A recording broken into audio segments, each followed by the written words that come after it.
Okay, good morning, everybody. Shalom Aleichem. Welcome back. We're up to Shmuel Aleph, Perek Yud Ches, 18th chapter. Shmuel Aleph. Good morning. We just learned a lot about David HaMelech, his personality. We're going to understand why he is like so beloved by the Jewish people. And we are now going to go into the next stage of this Sefer, which is a tremendous amount of drama between Shaul. Why is the voice not here? I don't know. What did you sound? Shaul and David, but really, it's about Shaul himself. Shaul facing a reality that he is no longer king, or his power is waning. And we know already that he was told by the Navi, by Shmuel HaNavi, that the Malucha was taken away from him and is going to be given to somebody that is better than him. It was never told who that person is going to be, but keep that in the back of your mind as we learn these psukim, right? David wears Shaul's armor. He kills, really in a miraculous way, he kills Goliath.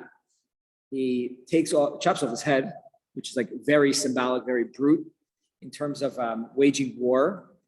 That story likely, we'll see, spread very, very fast, right? Even without social media, spread pretty quickly. It's an unbelievable story. Adiyom Hazeh, it spread. Like everyone knows that story. What do you know? You know the details? Maybe not. Everyone knows this story. You think so? About David and Goliath. Okay. Yes. What? Oh, he took it off, right? And even that, like, imagine the story, the way, like, you know how stories get more dramatic, So, and he took off the armor, he put it on. You can only imagine how this story spread throughout the nation. Made it worse, for sure. Yes. He didn't leave the armor. Yeah, things look worse for Shaul and look very good for David. And remember, what did Shaul promise the person? Right? He promised a daughter and wealth, right? Money from the treasury. Okay, so we're gonna have a wedding's coming up soon. We'll see when. It's after Tisha B'Av. We can have a wedding. So when?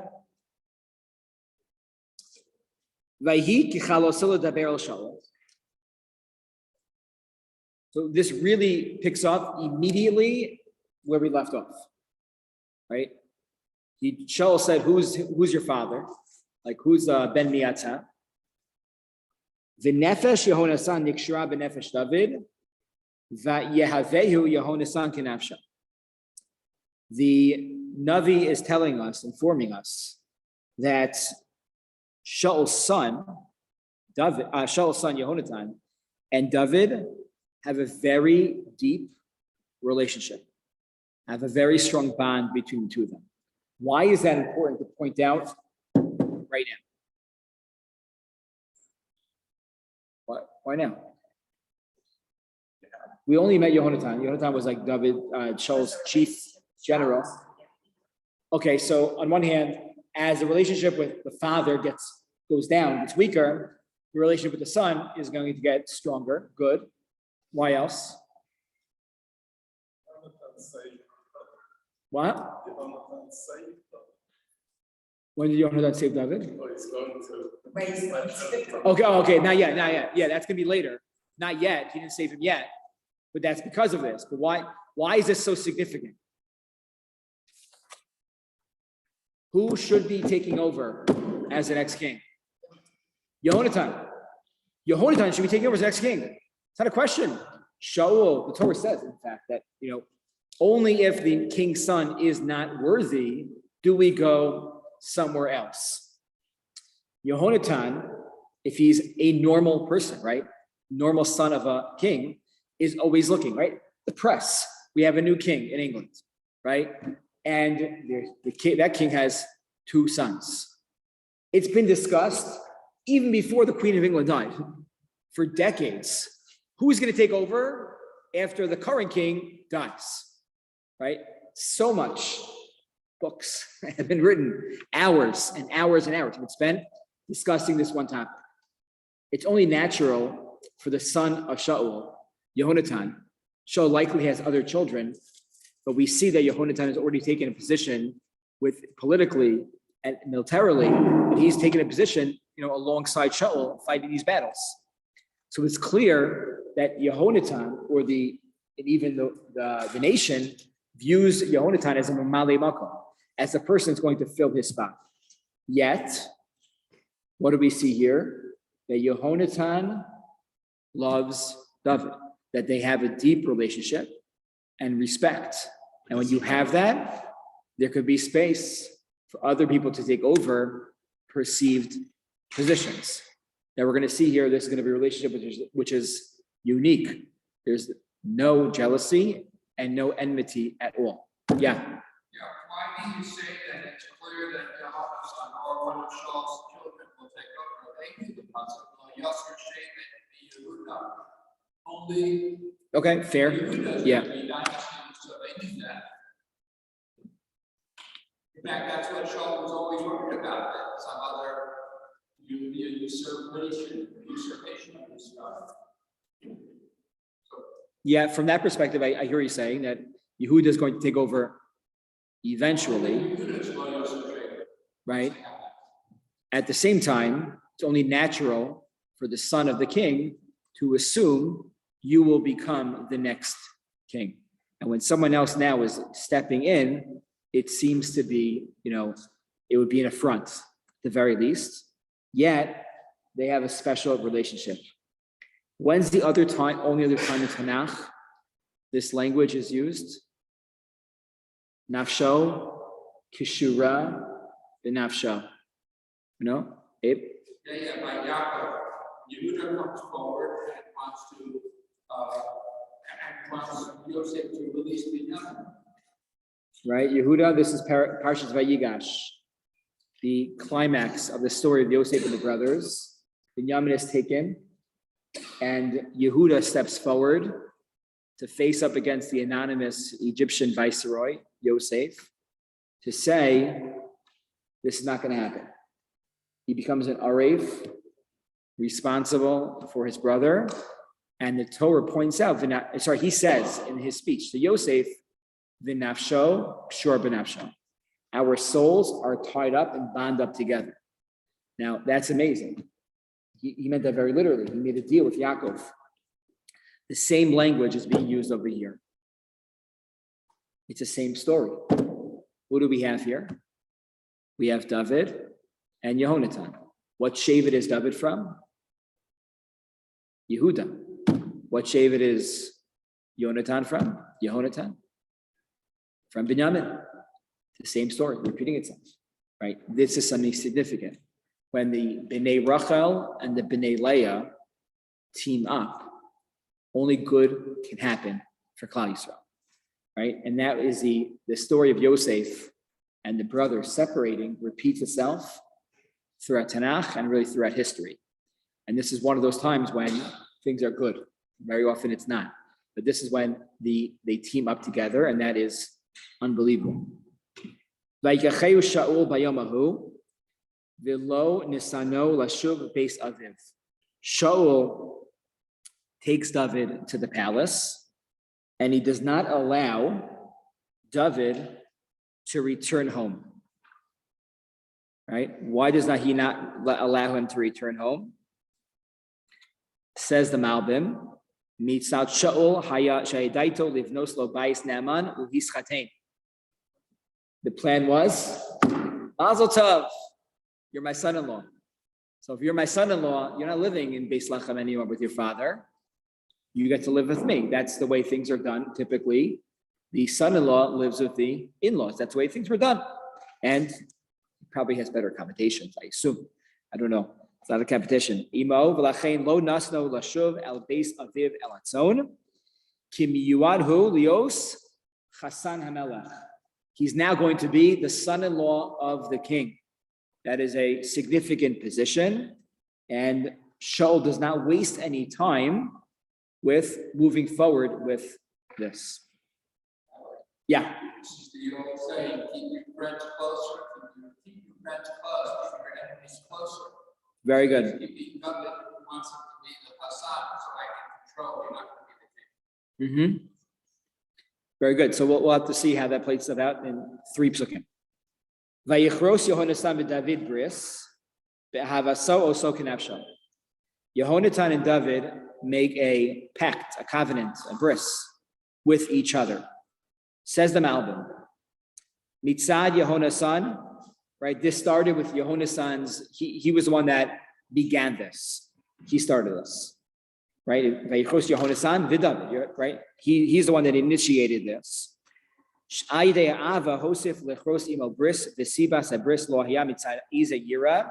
was not afraid of David. This wasn't because he was like politically maneuvering things in a certain way, and he's like 10 steps ahead of David.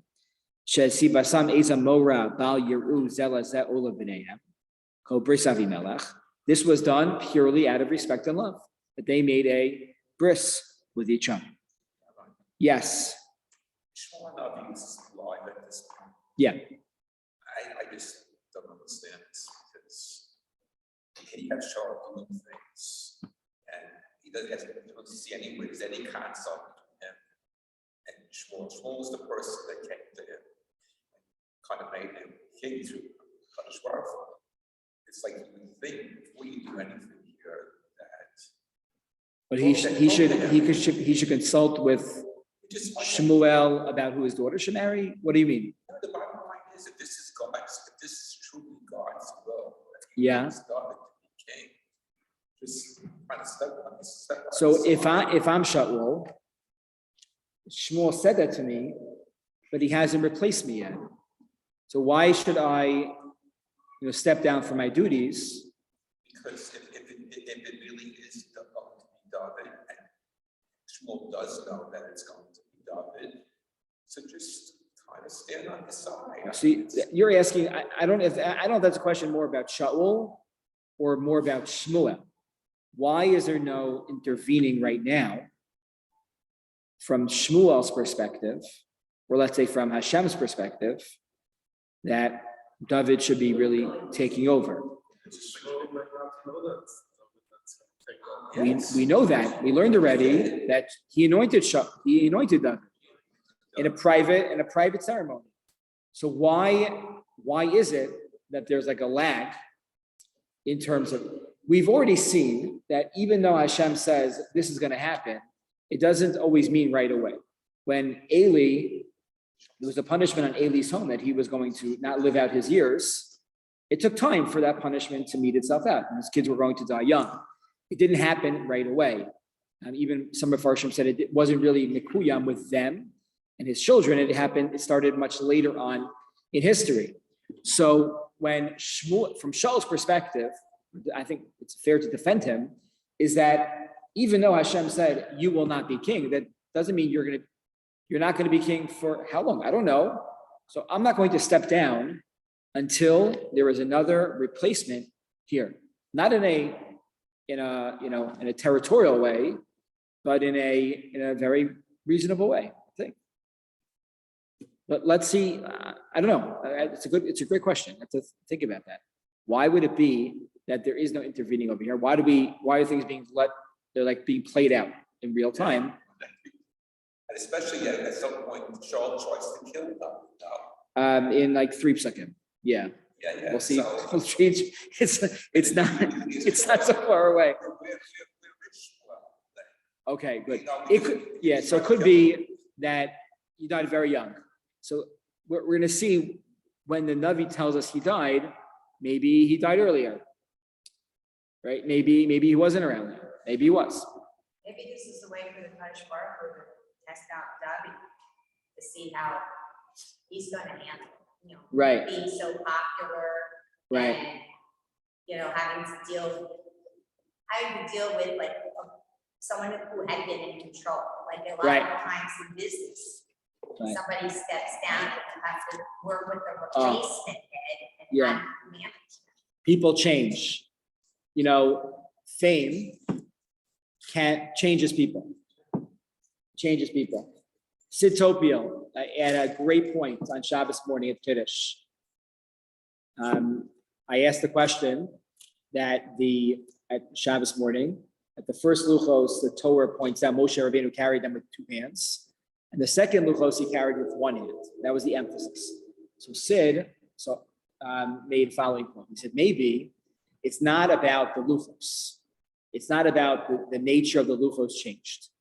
But maybe it's about Moshe Rabbeinu. I made a little bit of a joke. Maybe it's not that Moshe worked out and became stronger. He said maybe he was.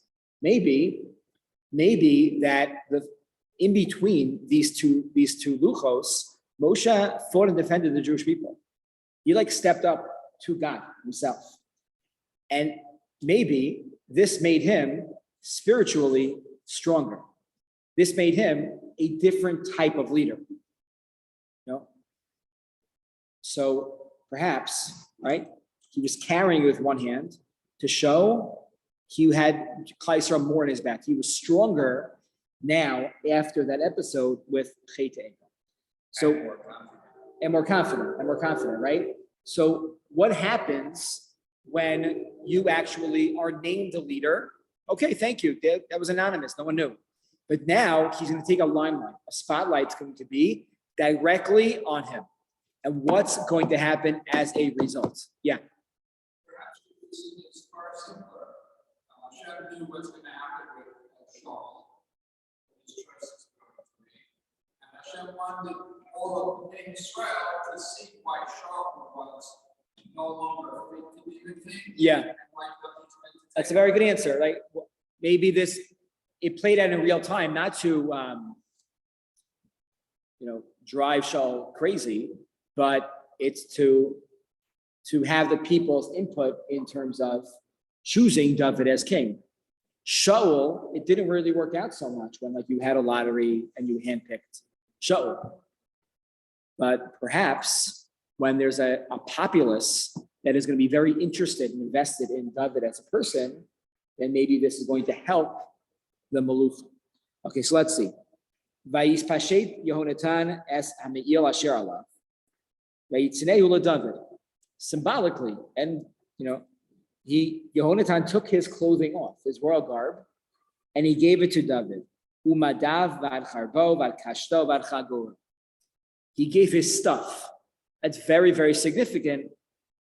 Yehonatan is saying, it's very clear that you are going to be the mamali makom of my father, and it's not going to be me. If we didn't know that already, it's clear in this passage. Vayetze David bechol asher yishlachenu Shaul yaskia. Shaul proceeded to send him out to battles.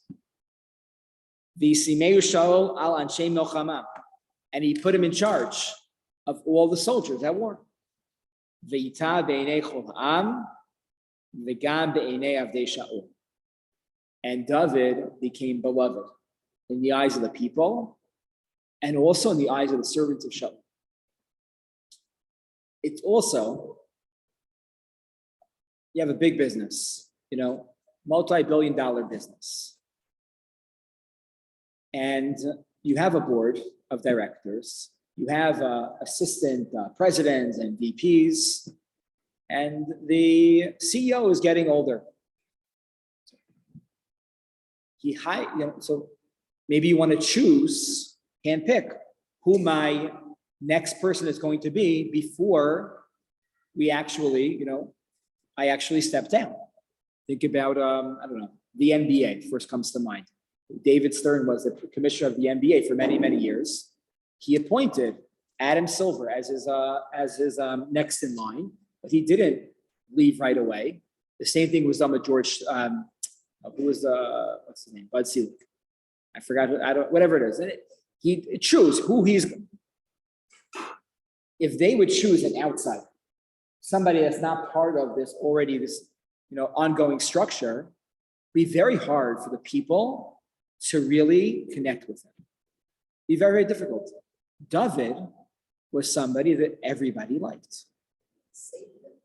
Okay, you're right. He saved them, and that was part of it.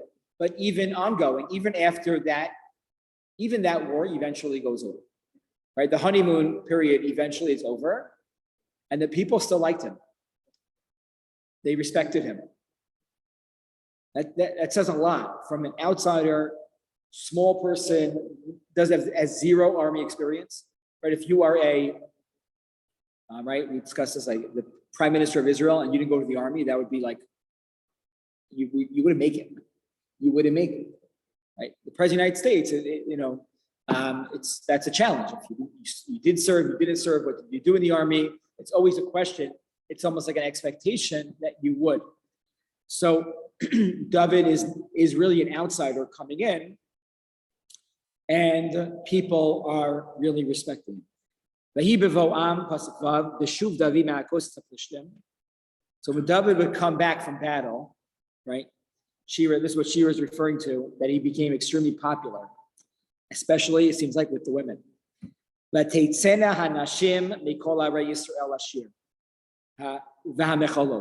would come out and they would sing and they would dance. David would come back from battle.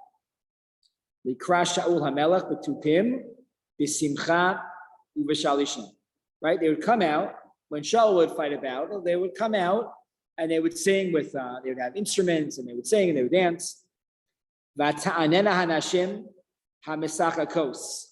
And these women would sing the following. I don't know the tune. Sorry.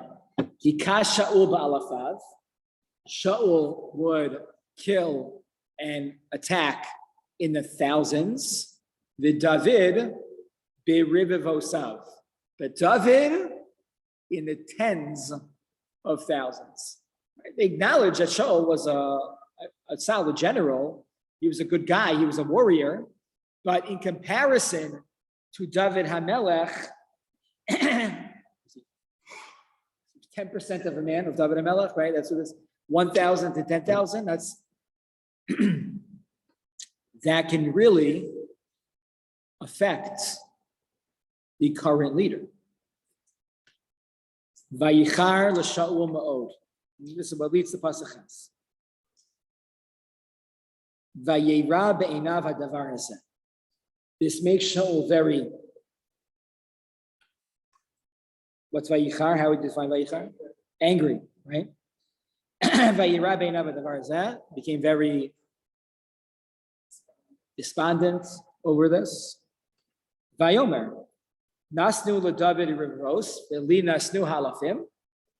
They gave David the 10,000s and they gave me the thousands. V'od lo achamalucha. The only thing he's missing now is king. He's got the people, right? He's got the populace. He's got my people. He's got my son. The only thing he doesn't have is the crown. Is the position. So if you were Shaul's therapist, what would you tell Shaul right now? Stop being such a baby. Okay. Honey has her style. Because if you know, if the family of you know that you're in such a place with Shiur, with who you are, you gotta know where it's coming from. Sometimes you have to just take it. It's not just happening to you personally. It's just, that's the way it's going to be. So just take it graciously, like his son. So you're saying Shaul should be gracious and step aside and make space for David. So like, you don't go holistic and get mad. You know what? You can think whatever you want to think inside. In your head, no one has control. It's happening. Not much. He didn't say, okay. He did say. We don't know who he said this to. Who did he say to? Vayomer. Vayomer, so he said it to somebody. I would argue Okay. that he said it to himself. No? But this just proves that, Shaul had all these signs ahead of time, like when he tried to stop Shmuel from abandoning him, come take me home, I want to save face in front of the and then Shmuel, said, just as, you cut, like holding on to my garment, so too, the shark was gonna cut, off, and he said, Markowitz that Shmuel never saw him again. So there are all these factors that it's clear as day, or it could be clear as day to Shaul. But we know throughout history and even not big history, you know, businesses, schools, even families where there's a patriarch who's like dwindling out and someone else is going to step up. People don't want to accept their reality all the time. And here we see Shaul does that. Right, so he's not seeing the reality. So No, you, I agree. so Shiur and Honey are saying that you're saying very similar things. You guys have different therapy styles, but you're both saying that Shaul should like look at this in a perspective and understand that, like, read the messages here, that maybe his time as king is coming to an end, and maybe figure out a way to like ride off into the sunset in a positive way. Look better for him and with everybody if he kind of was on the support team of this guy. Instead of, saying, oh, they said he has 100,000, I have a. Right. It would look better to, I don't know what you're thinking yourself. Right. But wouldn't it look better for him and his family that I'm supporting this guy? He's got me, I've got his back. okay, it would look better for history, it's the right thing to do. Let's figure out a way for you to step aside at the right time and he takes over. Okay, great. Hey, But this is Markowitz, 21st century, woke people.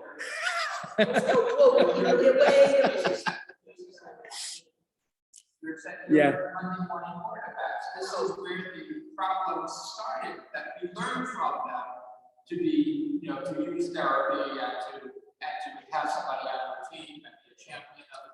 This is where the problem was tested. This is why we Right. learned all the lessons. so therefore, what would you say to Shaul? Shaul's got to make his decisions coming up with that God and coming up with what he's been trying to do with them. Shaul's still the Kirachachius over here. Everything he does is Yeah. but I wouldn't insure. If I was an insurance, I wouldn't insure that he's on a slippery slope. Gotcha. Shaul should look at Shmuel and say, That's yeah, what do I do? this is now the time. Is this? That's what I said. Fine, Shmuel. Okay. He has the time. So you're saying he doesn't need a therapist, he needs a Navi. Okay. But this whole Yeah. history is doomed for failure to start. It's like everything is heading in one direction. That's failure. Yeah. Because it shouldn't have been. It shouldn't have been. I needed to do it. And I still didn't do it in the right way. Unfortunately, he was on the end of it. That had the wrong end of it. He was the kapara. He was the kapara there. Yeah. Okay, so let's see what happens. Vayish Shaul oyein es David mehayom hahu v'hala. Oyein, from the language of ayin. He always, from now moving forward, had an eye on David. An ayin ra'ah on David. So no matter what David did, it would be okay. So you already got an answer, no So matter what he did. The Malbim says it like this: Nasan inyano belibo. Bechashvo ki hu ha'ish. He began to start thinking that maybe this is the guy that the Navi said, V'nasna l'reacha hatov meka. Maybe this is the person that Shmuel has said will take over for you. Lachein hischil lachshov alav machshavos lahargom. Therefore, he began to conceive of plans to murder David. V'zeh yisaper mipo l'hala. And that's what we're going to learn about from moving on forward from here. But you just said the magic words that Shmuel said. At that point, instead of saying plan to murder him, I need to go speak to Shmuel. Okay, you're right. It's like you've gone so far, you're over the cliff already. Yeah. Well, sometimes you get there and you can't come back. Fimi macharas, the next day, v'titzlach ruach Elokim ra'ah Shaul v'yisnabei b'soch habayis. Ruach Elokim ra'ah, right? Fell on David, fell on Shaul HaMelech. V'yisnabei here does not mean that he literally had a nevuah. The Onkelos translates as that he started talking like a Navi, because Naviim speak in hints. He was saying nonsensical things. He was saying things that didn't make any sense to anybody else around him. And David was doing his job. David's job, just he's winning all these battles, and then he comes home, and what does he do? He's playing music for the king, right? He's playing music for him. And Shaul is holding a spear in his hand. It's interesting. We have to talk about this at a different time, or we'll see more of this. But Shaul's choice of weapon is a spear. To think about that. I'm not sure what that means, but it's already the second time we've seen that we're highlighting this point. When the battle of Goliath, he had a spear also. Could be that's what they use, but we know they use swords also. Swords are, more effective. What does it tell us about Shaul that he's using a spear? So he's Rabbi, question. Yeah. Yeah. Ruach Ra. What does that mean? It was Elohim's. It seems like this was almost from Hashem that he became, had a Ruach Ra. We're going to define Ruach Ra according to many as like melancholy, sadness, something along those lines. Okay? Okay. The sword is like hand to hand combat. The spear you can do from a distance. From a distance. Okay. So, like, he's not afraid that if he goes right up to Dublin, He's afraid to fully engage in battle. Yeah. defend himself, he can kill him. From a distance, he's safe. So we've seen David right now is in a room alone with Shaul, and Shaul is in one of his weakest moments. He's extremely vulnerable as a person. Most likely, nobody else really knows about this, that Shaul has become, weak at times. Probably not always, but at times he's making maybe poor decisions. He's not fully there, and David is privy to this information. I love Rabbi, but it just says, what does Shaul's spear symbolize? It says a spear becomes a symbol of Shaul's trust in the flesh and his lack of trust in Hashem. This is especially clear when he attempts to use a spear to rid the kingdom of David. It is his conflict that he has with Hashem. That's why he loves a spear. Why is spear not a sword? It says, Okay, so we need to see Exactly. distant. I understand, but why? But a sword also, if you're angry at David, you can try to kill him too. Like what? It shows a lack of emunah. How does that? It's about, you can use one hand or two, back to what you said. Okay. The spear can be used with one hand or two. Yeah, because that's their Testament. Okay. Vayatzel Shaul Asachanis. Thank you. Vayomer Akeb David Vakir. So Shaul says, he's holding this sword. He goes, you know what I'll do? I'll pretend like I'm just like doing practice against the wall. So like I used to do, like play basketball in my bedroom. So he threw the sword towards David, and every single time he threw the sword precisely towards David, spear. David like went to tie his shoes, or he like yawned, and it happened. Twice. He naturally he would have like nailed him. He would have hit him directly. He did not. He missed.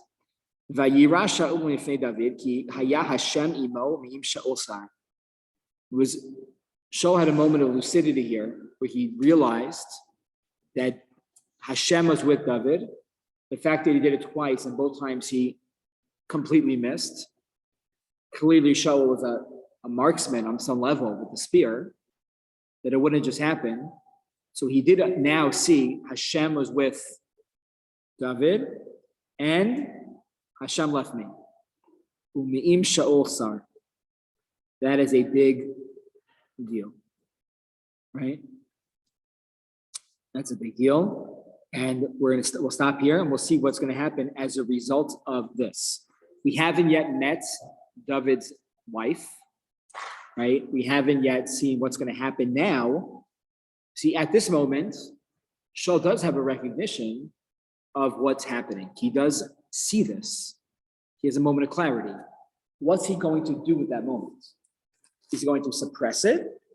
Or is he going to use that moment as a moment of like recognition and move forward with that in a positive way? It also says that the spear, that